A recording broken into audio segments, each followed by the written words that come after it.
It happened in seconds, loud enough for the whole gym to hear. A shove, a crash, and then silence. Jason Statham had bumped a training bag barely, just passing through, but the man holding it, all muscle, ego, and veins, he didn't like it. The MMA fighter spun around fast. "Watch it, Grandpa." Jason didn't speak. He never did, not when it mattered. He just looked. The gym, tucked into the corner of a luxury mall in downtown Los Angeles, froze. Weight stacks clinked once. A jump rope slapped the ground in the distance, then stopped. Everyone saw what just happened, and no one moved. The fighter stepped forward, bigger up close. Younger, leaner, skin glistening with sweat. He wasn't just working out, he was performing. Tank top tight over his chest, tattoos visible, mouth already moving again. "You deaf or just disrespectful?" Jason remained still. No reaction. Just the calm stare. It only made the fighter louder. "Thought so," he spat. "You Hollywood types think you're untouchable." Some people around chuckled nervously. Jason finally turned, about to walk away. The fighter didn't like that. He reached out and shoved Jason hard in the back. Jason stopped mid-step, turned back around slowly, and looked at the fighter. The stare wasn't angry. It was cold, controlled, the kind of stare you only get from a man who knows exactly what he's capable of. That's when people started filming. A teenager across the gym whispered to his friend, "That's Jason Statham, right?" His friend already had his phone out. "Yeah, oh my God, he's about to get into it." The fighter stepped closer. "You got something to say," he smirked. "Or you need a scriptwriter first." Jason didn't flinch, didn't blink, didn't move. The fighter grinned wide. "You're not in a movie now, you're in my world." A security guard near the front desk started walking over, but someone shook their head. "Too late, it's happening." Jason's voice finally came, quiet, steady. "Back off." That was it, 2 words, and the whole mood shifted. The fighter's grin faded just a touch, but he didn't stop. He couldn't, not with half the gym watching. "Or what?" he sneered, hands out, taunting. "You gonna hit me?" Throw a camera kick, more laughter. Phones lifted higher. This was better than cable. Jason didn't answer. He just stepped forward 1 step. That was all it took. The fighter flinched, barely, but everyone saw it.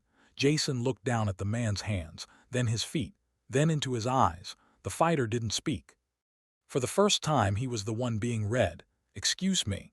A woman's voice cut through the crowd. She was older, in her 50s, wearing yoga pants and holding a towel over her shoulder. "You're blocking the walkway." No one moved, not until Jason stepped to the side. The fighter hesitated, then followed. But the tension didn't disappear. If anything, it followed them, through the locker hall, past the smoothie bar, and toward the open sparring area at the edge of the mall gym. Glass walls separated the space from the mall itself. Curious shoppers were already stopping. The lights inside gleamed off polished floors, off stainless machines, off sweat and mirrors. Jason walked slowly to the edge of the mat. The fighter followed, still running his mouth.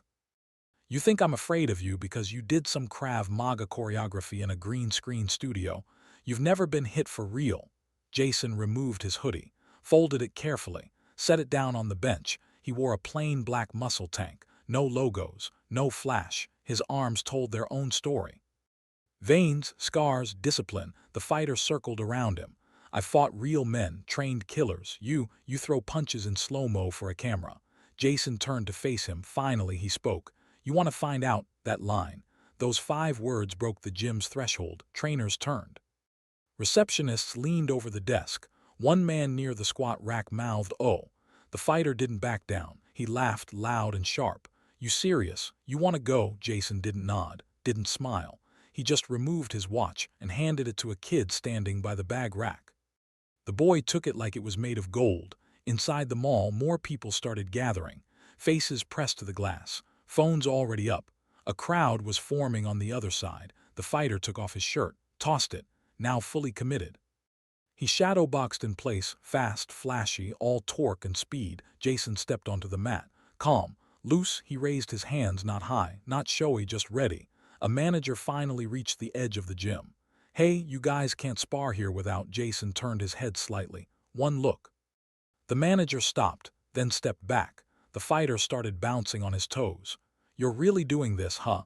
You're gonna let me humiliate you in front of all these people?" Jason didn't respond, didn't need to, because now the fighter was performing, and Jason was preparing.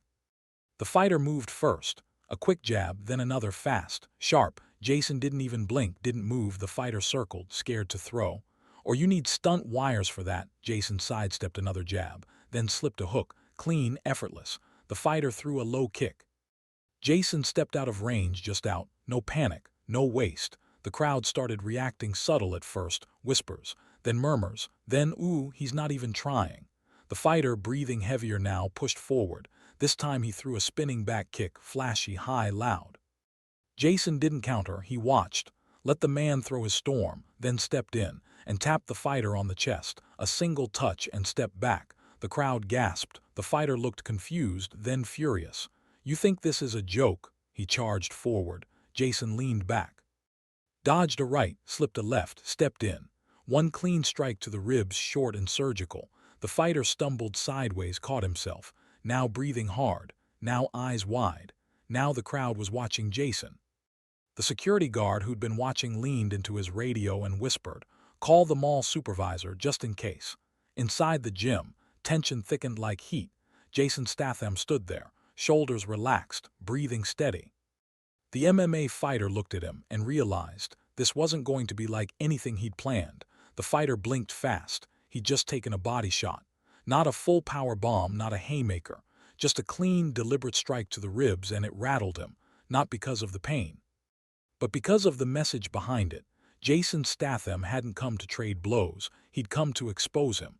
The fighter backed up 3 steps, then smiled wide like it didn't matter, like he wasn't breathing heavier, like the crowd hadn't just gone dead silent for a few long seconds. "You trying to play mind games now?" he shouted, forcing another smirk. Jason didn't answer. He stood centered on the mat, hands loose, eyes locked, waiting. That stillness, that's what made people uncomfortable. Near the squat rack, a middle-aged trainer leaned into a younger guy holding a phone. "See that?" "What?" "He's not fighting. He's studying." The MMA fighter reset his stance. He shook his arms loose, rolled his neck, then launched forward with another sharp jab cross combo.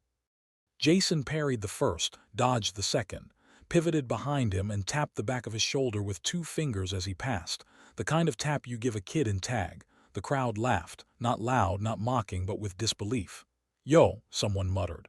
"This ain't looking good." Jason stepped back into position. No smile, no smugness, just that same surgical calm. The fighter spun around, his smile gone now. "You think this is funny?" Jason spoke again, voice low. "You should have walked away." For the first time, the cocky fighter hesitated. It wasn't the hit that threw him off. It was the lack of one. Jason wasn't brawling. He was dismantling, and worse, he was doing it in front of everyone. Outside the glass walls, the mall crowd had doubled. Kids on tiptoes, parents recording. People from the smoothie stand had stopped working entirely. Inside the gym, employees hovered near the front desk, whispering, "Should we stop this? Are you kidding? We're trending." The fighter came in again, harder this time. Hook, hook, body shot, all power, no setup. Jason blocked, absorbed, and rolled, then struck, one precise elbow to the fighter's arm. The younger man winced, pulling back. Jason stayed close. Another strike, palm to the chest, not full force, but enough to move the fighter. He stumbled backward, off balance, and now the people watching weren't laughing anymore. They were quiet, because they knew this wasn't funny, this was a lesson. The fighter's ego started showing cracks. He stepped away fast, bouncing, trying to reset. Jason didn't move. The space between them felt heavy. Charged. The fighter shouted toward the crowd, "This isn't a real fight. He's just dancing around." No one responded. Jason tilted his head slightly. "That all you got?" Something snapped. The fighter charged, wilder now, not clean technique, just raw aggression. Jason ducked one punch. Slipped a second, then. Want to know what happened next? Well, before we dive in, if you're enjoying this story and love such dramas, don't forget to hit that subscribe button. Every new subscriber keeps me motivated to dig deeper, uncover more wild stories, and bring you even crazier content. Your support means everything. It's what keeps this channel going strong. And trust me, there's plenty more chaos coming your way. Back to the story. Then crack. A side kick, perfect form, landed clean to the fighter's midsection. The sound echoed. He dropped to one knee for a split second, gasping, got back up too fast, trying to hide it, but everyone saw everyone. In the front row of the crowd, a young boy whispered, "Is he gonna cry?" His older sister nudged him. Jason didn't move in for a finish. He stood at center mat. Hands low, breathing steady, watching, and that was worse, because now the fighter had no target, just a mirror, and it was showing him everything he didn't want to see. "Let's go, tough guy," the fighter shouted again, voice cracking just slightly. Jason didn't respond, didn't blink. He just walked forward slowly, measured, each step like a countdown. The fighter backed up, again. Now his feet were near the edge of the mat. The glass behind him reflected it all, his sweat, his posture, his fear. Jason stepped in one more time. The fighter flinched preemptively. Jason stopped inches away and whispered, "You done performing?" The fighter exploded, desperate, wild overhand. Jason sidestepped it clean, countered with a palm strike to the sternum, hard enough to knock the wind out, not break anything. The fighter fell backward, hard, flat on the mat. The crowd gasped, phones shot up. A man near the dumbbells dropped his water bottle. Jason didn't follow, he didn't need to. He just stood over him, arms relaxed, breathing even. The fighter rolled onto his elbow, tried to get up, failed, tried again, managed it. But now he was hunched, face red, eyes wide, hands low, defeated. The gym manager finally stepped in. "All right, that's enough. That's enough." Jason turned, walked away, no gloating, no showboating, no nod to the cameras, just a quiet exit like a man who'd been here before. The fighter sat on the mat, head down, breathing through his teeth. All those words he'd thrown gone, just sweat now and silence. Inside the gym, people slowly returned to their workouts, but the energy, it didn't return, because everyone knew they'd just watched something real. Outside the gym, the crowd erupted, people clapped, cheered, whispered, not just for the fight, for how it ended. Jason hadn't knocked the guy out, he'd unmade him, piece by piece, with precision and control. Back near the bench, the kid holding Jason's watch was still frozen. Jason returned, took it back gently. "Thanks," he said. The kid nodded fast, eyes wide. You barely touched him." Jason looked down at him. "That's all it takes when you're not trying to prove anything." And just as Jason was about to leave, the fighter called out, voice hoarse, bruised, ego shaking behind it. "Wait." Jason stopped, turned his head slightly. The fighter stood there, barely, still catching his breath. "I didn't expect that," he said quietly. Jason nodded once, "I know," then walked out. But that wasn't the end, not by a long shot. Because what the fighter did next, no one saw coming. Not the gym, not the mall, not even Jason himself. Jason didn't look back. He walked through the mall's polished floor like nothing had happened. No adrenaline, no tension in his shoulders, just calm. The crowd parted as he moved. Some clapped, some stared, some followed with phones still recording. But Jason, he just slid his watch back on, rolled his sleeves down, and disappeared past the escalators. Back inside the gym, the fighter sat on the mat, not knocked out, not bleeding, but wrecked in a different way. He'd come in loud, chest out, ego sharp. Now the people watching wouldn't meet his eyes. A few gym-goers walked past like they didn't even know who he was. Worse than defeat, he'd become forgettable. He stood up slowly, jaw tight, muscles still twitching from where Jason had struck. He turned toward the mirror, looked at himself, and for the first time in years, he didn't see a fighter. He saw a man who got touched up by a 50-something actor and couldn't do a thing about it. He stormed off to the locker room. One of his training partners tried to say something. "Hey man, that was wild out, Shut up," the fighter snapped. In the mirror, he saw himself again.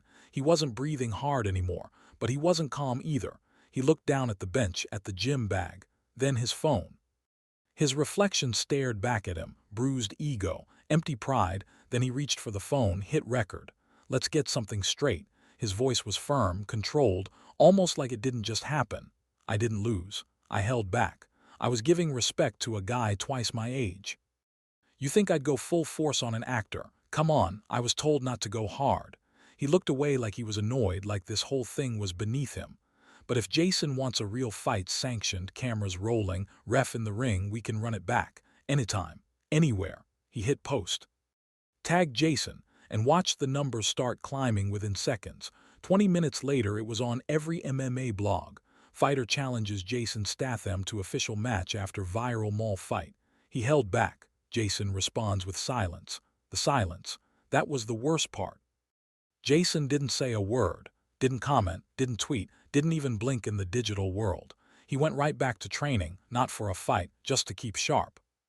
But the silence worked like a mirror, and every time the fighter saw his own post getting comments like, Bro, you got wrecked in front of kids at a food court. You held back. Looked like he held you. Statham said more with his hands than you did with 3 videos. He got angrier. So he did the only thing that felt right to someone drowning in ego. He showed up. The next day, Jason was at a private Muay Thai gym tucked into an industrial corner of East LA. He wasn't training for war. He was sharpening fundamentals, knees, elbows, clinch work, just Jason and the bag. Until the door opened and in walked the fighter, a hoodie on. Hands taped already, Jason looked once, turned back to the bag. The fighter didn't wait. I posted the rematch offer, he said. Jason kept kicking the bag. Precise, even tempo. You saw it, the fighter added. I know you did. Jason stopped, took a breath, turned around, then walked to the water jug and poured himself a cup. You trying to convince me, Jason said, or yourself? The fighter stiffened. You got lucky. You didn't want smoke in public, I get it. Image to keep. Jason drank. Then set the cup down gently. You came here for a rematch. I came here for respect. Jason tilted his head. You came to the wrong place then. The coach at the gym came around the corner. Older guy. Sharp eyes. Knew everything about everyone. He paused, saw both men.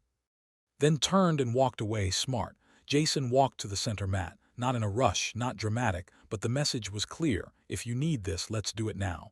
The fighter pulled off his hoodie, tight shirt underneath. No warm-up. No prep. Just a pounding ego and a hope that things would be different this time. Jason raised his hands, and the fighter came fast. Right hook, Jason blocked. Left elbow, Jason stepped out, knee strike to the body, this time hard. Jason absorbed it, turned, moved, the fighter kept going.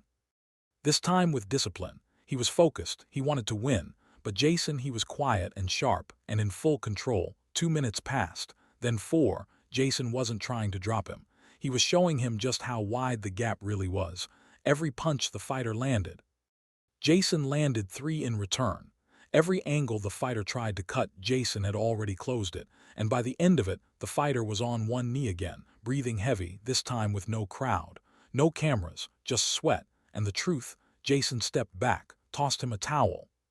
The fighter caught it, wiped his face, sat down on the edge of the mat, head low. No trash talk left, only breathing. You done? Jason asked. The fighter nodded slowly, but he didn't get up, just sat there, beaten again, not by power, by clarity. Jason sat across from him. No words for a moment, then, you ever wonder why people like you talk so much? The fighter looked up. Because we're proud, Jason shook his head. Because you're afraid of what happens when you don't. Silence again. The fighter nodded, more to himself than Jason.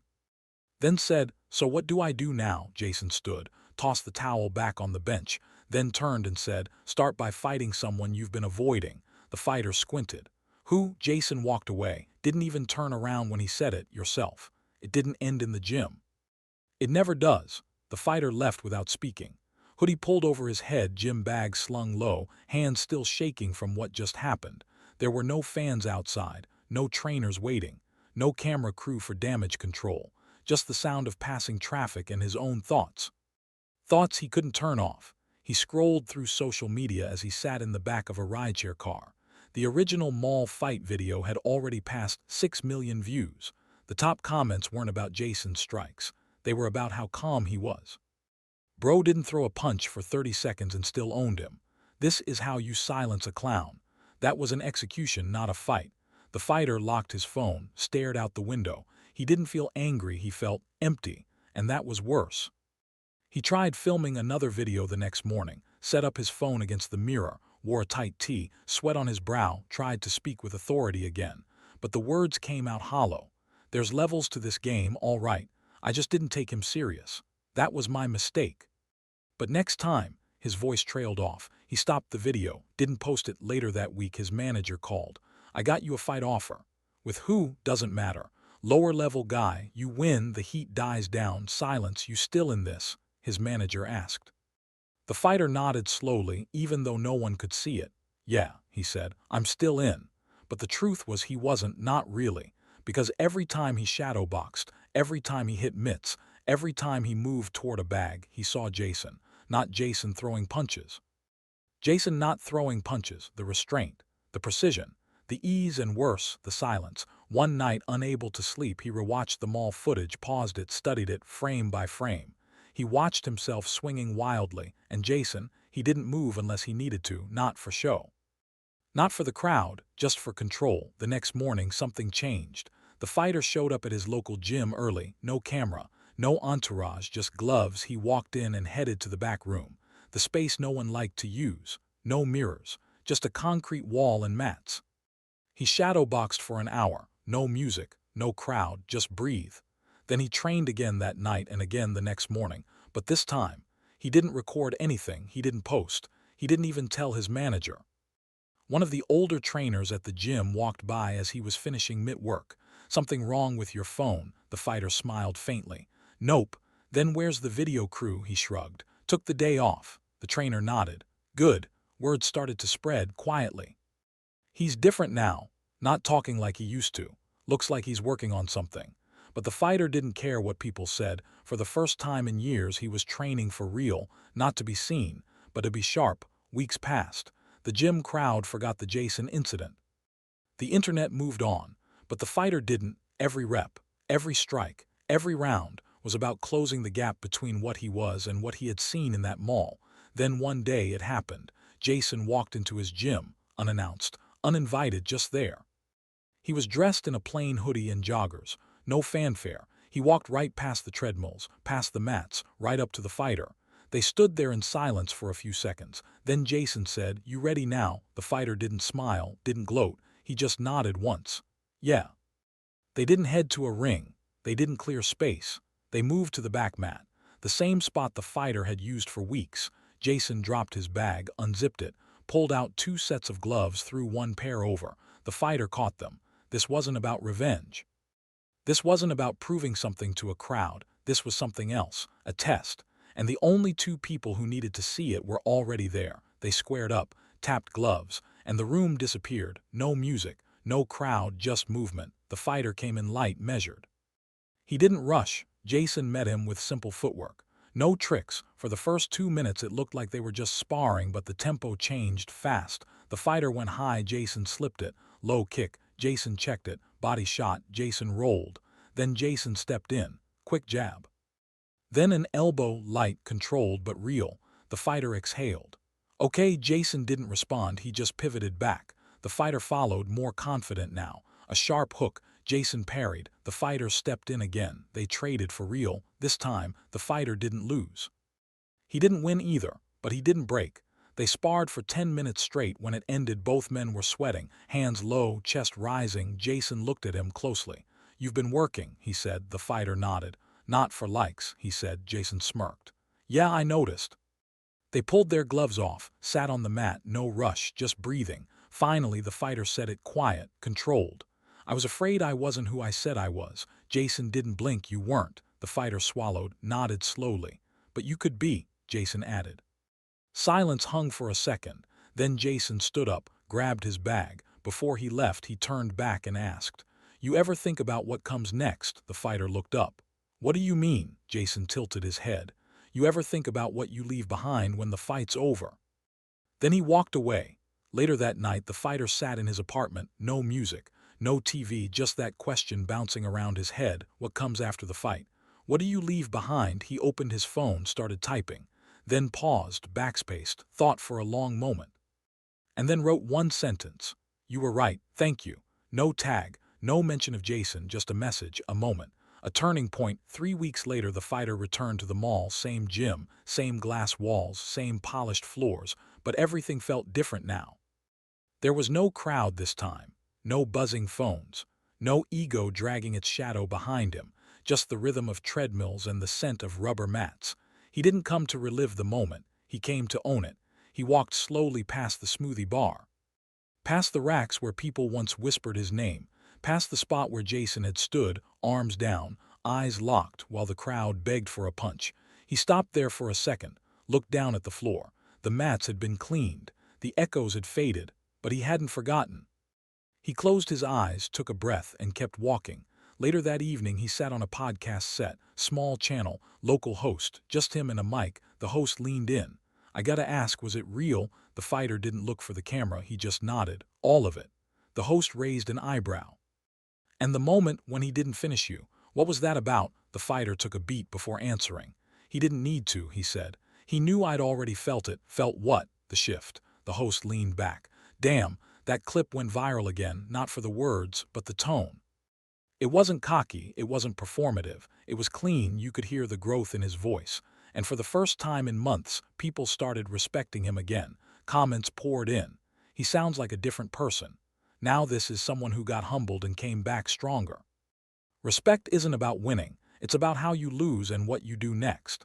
The next week, the gym hosted a youth camp, kids ages 10-15, first-timers, nervous, excited. The fighter volunteered, no cameras, no announcement, he just showed up with gloves and focus. One kid in particular stood out, small, thin, 13 years old maybe, didn't talk much, didn't look anyone in the eye, flinched every time a mitt snapped. At one point the kid stood off to the side, wiping his eyes. The fighter noticed, walked over, sat next to him on the bench. You all right? The boy sniffled. They said I'm too soft. Who did? Other kids. The fighter nodded, looked forward. You know what soft means? The kid shrugged. It means you feel things. You notice stuff, you care. Is that bad? The fighter smiled. Not if you learn to use it. The kid looked up at him. You ever get scared? He asked. The fighter chuckled once. More times than I can count. What you do? He paused, then said. I stood still. Later that afternoon, the fighter was packing his gear when someone approached from the side. It was the gym manager holding a package. This came for you. He raised an eyebrow. From who? No name, just said you'd know. The fighter opened the envelope inside. It wasn't a letter, it was a photo. A printed still frame from the original mall video, Jason standing calm. The fighter mid-swing. Crowd frozen in the background. On the bottom corner, scribbled in black ink. Lesson landed, pass it on. JS. The fighter smiled, folded the photo carefully, slid it into his bag. A month passed, then two, and slowly, the narrative changed. No one was talking about humiliation anymore.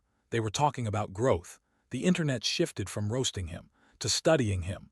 Clips surfaced of him sparring in silence, correcting beginners without ego, training with old-school discipline. One post caught fire. This is what getting humbled looks like, not tears, not excuses. Work. Jason never responded publicly, never did interviews, never posted a thing. But his presence was still there in every clip, every whisper, every shift in tone. Because real control never demands the spotlight. It moves the room, and then leaves. 6 months later, the fighter stood at the back of a press conference, not as a speaker, just observing. Jason was being honored for his role in promoting martial arts to youth around the world. He stood at the podium saying almost nothing, just a short thank you, a nod to the discipline, and then he stepped down. As Jason passed the crowd, he saw the fighter standing near the exit. Their eyes met. Jason gave him the smallest of nods, not approval, not pity, recognition. The fighter nodded back, didn't approach, didn't ask for a photo. He just turned and left. Outside the building, a reporter caught him on the sidewalk. Hey, quick question. You and Jason ever talk about what happened that day in the mall? The fighter paused, looked at her, smiled once. Then said, everything that needed to be said already was.